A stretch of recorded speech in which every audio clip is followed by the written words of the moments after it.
It's Retro-Ice time again, and welcome to all you skating fans. Thanks for joining us today for the highlights of Skate Canada from Victoria in 1984.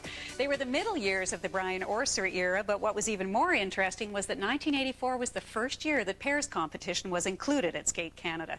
Why it wasn't introduced right at the event's beginning was probably due to several factors. First of all, the cost of two people for transportation and accommodation, and secondly, the fact that worldwide there were very few top-flight pair skaters back in 1984.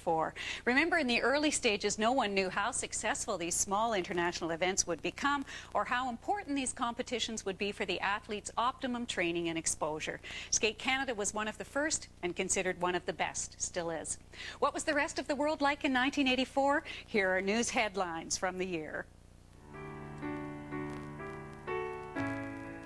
Indira Gandhi was assassinated by two bodyguards, and the country mourned its loss. Her grieving son, Rajiv, was sworn in as the new Indian leader.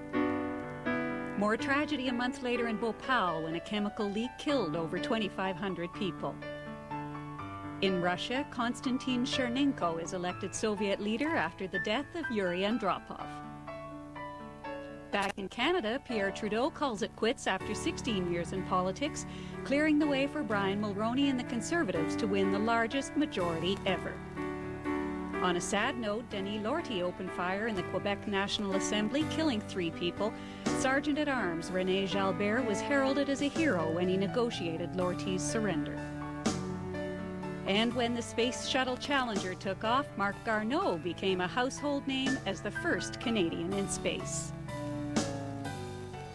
3 weeks following Marc Garneau's historic voyage, invited skaters from around the world descended on Victoria, BC in the Memorial Arena to compete in the first major event since the Sarajevo Olympics 8 months earlier.